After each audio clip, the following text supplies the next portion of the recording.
Mitochondria के बारे में पढ़ेंगे। Mitochondria is also A double membrane bounded structure like the endoplasmic reticulum. ये सभी तरह की सेल में पाई जाती है, सभी यूकैरियोट्स में पाई जाती है। सिर्फ आरबीसी ऑफ मैमल्स में जो होता है ये अब्सेंट होता है। Mainly mature RBC, early stage में तो हो सकता है, लेकिन मेच्योर आरबीसी में क्या होता है, ये अब्सेंट होता है। माइटोकॉन्ड्रिया को सबसे पहले कॉलिकर नाम के साइंटिस्ट था, कॉलिकर ने इसको डिस्कवर किया था, जबकि term mitochondria was given by C Benda. Mitochondria का जो स्ट्रक्चर होता है डिफरेंट शेप में डिस्कवर किया गया है। जब हम माइटोकॉन्ड्रिया की स्ट्रक्चर की स्टडी करते हैं तो in general it is A double membrane mounted structure. एक बाहर मेम्ब्रेन होती है और एक आपकी क्या होती है, अंदर की तरफ मेम्ब्रेन होती है। जो अंदर वाली मेम्ब्रेन होती है, ये जो बाहर वाली मेम्ब्रेन होती है, ये कैसी होती है, स्मूथ होती है। अंदर वाली जो मेम्ब्रेन होती है वो इनफोल्ड कर जाती है, और ये जो इनफोल्डिंग होती है दो तरह की होती है। In the case of plant में ये डिफरेंट होती है, और एनिमल में क्या होती है, प्लांट में क्या होती है, ये ट्यूब्यूल्स लाइक होती है, जबकि एनिमल में कैसी होती है, फिंगर लाइक होती है। तो ये जो फिंगर लाइक प्रोजेक्शन होता है that was inward in the matrix. ये जो अंदर की तरफ इसका जो लीमन होता है, इसमें एक केमिकल भरा होता है, एक मटेरियल भरा होता है जिसे माइटोकॉन्ड्रियल मैट्रिक्स कहते हैं। मैट्रिक्स वर्ड आप जानते हैं। ये आपकी जो इनर मेम्ब्रेन होती है, ये आपकी हो गई, सबसे पहले लेवल करिए, ये आउटर मेम्ब्रेन हो गई, ये आपकी इनर मेम्ब्रेन हो गई, ये आपका आउटर चैम्बर हो गया, और ये आपका इनर चैम्बर हो गया। अब ये जो इनर चैम्बर होता है, इसमें ये फिंगर लाइक जो प्रोजेक्शन होता है इसको क्रिस्टी कहते हैं, और इस पे रैकेट्स के दाने के जैसा स्ट्रक्चर पाया जाता है, जिसे F1 पार्टिकल्स या ऑक्सीसोम कहते हैं।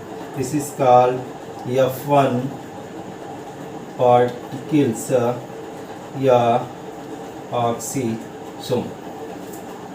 माइटोकॉन्ड्रिया के अंदर ये जो लिक्विड या मैट्रिक्स के फॉर्म में मटेरियल भरा होता है, इसको माइटोकॉन्ड्रियल मैट्रिक्स कहते हैं। इसमें 3 स्पेसिफिक स्ट्रक्चर पाया जाता है। सबसे पहला जो होता है, इसमें राइबोसोम होता है। उसके बाद इसका अपना ये क्या होता है, सर्कुलर डीएनए पाया जाता है। इसके अलावा डिफरेंट टाइप के आपके क्या होते हैं, एंजाइम पाए जाते हैं, that is responsible for the process of respiration. ये स्ट्रक्चर हो गया। अब उसके बाद जब हम इसके केमिकल कंपोजिशन की स्टडी करते हैं तो केमिकली ये जो प्लाज्मा मेम्ब्रेन का कंपोजिशन होता पढ़ चुके थे, यानी ये भी प्रोटीन और लिपिड से मिलकर बनी होती है। अब फिर आता है जो सबसे इम्पॉर्टेंट होता है, फंक्शन। हम जानते हैं कि it is the site of aerobic respiration. जो एरोबिक रिस्पायरेशन होता है, यानी ऑक्सीजन के प्रेजेंस में ग्लूकोज का जो कंप्लीट ऑक्सीडेशन होता है, that are take place in mitochondria. And in aerobic respiration very large amount of energy are generated in the form of ATP. It is the site of aerobic respiration where the complete oxidation of foodstuff, mainly glucose, are take place, and finally large amount of ATP, carbon dioxide and water are formed. क्योंकि यहाँ पर ATP का formation होता है by the process of aerobic respiration, और aerobic respiration का जो main event होता है, दो चीज़ होती है। पहली जो होती है वो आप क्रेब साइकिल, और दूसरा होता है इलेक्ट्रॉन ट्रांसपोर्ट सिस्टम, या इसी को टर्मिनल ऑक्सीडेशन कहते हैं। इन दोनों, ये दोनों जो प्रोसेस होती हैं वो माइटोकॉन्ड्रिया में होती है। ब्रीफ में जान लीजिएगा, जो क्रेब साइकिल होती है ये माइटोकॉन्ड्रिया के मैट्रिक्स में होती है।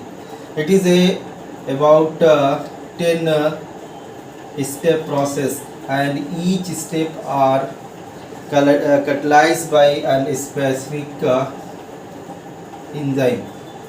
हर एक स्टेप जो होता है स्पेशल एंजाइम के द्वारा कैटलाइज किया जाता है। तो आप समझ सकते हैं कि क्रेब साइकिल के लिए रिस्पांसिबल जितने भी एंजाइम्स होते हैं वो कहाँ पर पाए जाते हैं, माइटोकॉन्ड्रियल मैट्रिक्स में। उसके अलावा इसका अपना सर्कुलर डीएनए होता है। इस डीएनए में रिप्लिकेशन की प्रोसेस पाई जाती है। तो आप सेमी कंजर्वेटिव कह सकते हैं, क्योंकि डीएनए में फुल रिप्लिकेशन होता है। यहाँ पर भी क्या कहते हैं, आपके न्यूक्लियस में डीएनए पाया जाता है। उसके अलावा सिर्फ 2 सेल ऑर्गेनेल्स हैं जिनमें डीएनए पाया जाता है। एक आपका माइटोकॉन्ड्रिया है और दूसरा आपका क्लोरोप्लास्ट है। इसलिए इन दोनों को सेमी ऑटोनॉमस ऑर्गन्स भी कहते हैं। अब यहाँ पर क्रेब साइकिल होती है और इलेक्ट्रॉन ट्रांसपोर्ट सिस्टम जो होता है वो माइटोकॉन्ड्रिया के मैट्रिक्स में होता है। यहाँ पर सीरीज ऑफ एंजाइम्स पाए जाते हैं। इलेक्ट्रॉन कैरियर होते हैं, इलेक्ट्रॉन को ट्रांसपोर्ट करने वाले होते हैं, हाइड्रोजन को रिसीव करने वाले होते हैं, एंड फाइनली यहाँ पर क्या होता है, ऑक्सीडेटिव फास्फोरिलेशन होता है और इस तरह से एटीपी को जनरेट किया जाता है। क्योंकि सिर्फ यही एक ऐसी जगह है जहाँ पर एटीपी का प्रोडक्शन होता है सेल के अंदर, and all the need of the cell fulfil by the use of the ATP. यही एटीपी जो होती है एनर्जी का एकमात्र स्रोत होता है सेल की सभी एक्टिविटी के लिए। Due to this mitochondria are also called powerhouse of the cell because this is the cell organelles where the production of ATP are take place. When they are needed, these ATP are released and used by the cell. Cell की समस्त क्रियाओं के लिए ATP जो होता है वो कौन प्रोड्यूस करता है, माइटोकॉन्ड्रिया। इसीलिए माइटोकॉन्ड्रिया को हम power house of the cell कहते हैं। और इस तरह से क्रेब साइकिल और electron transport system, this is the main event of the aerobic respiration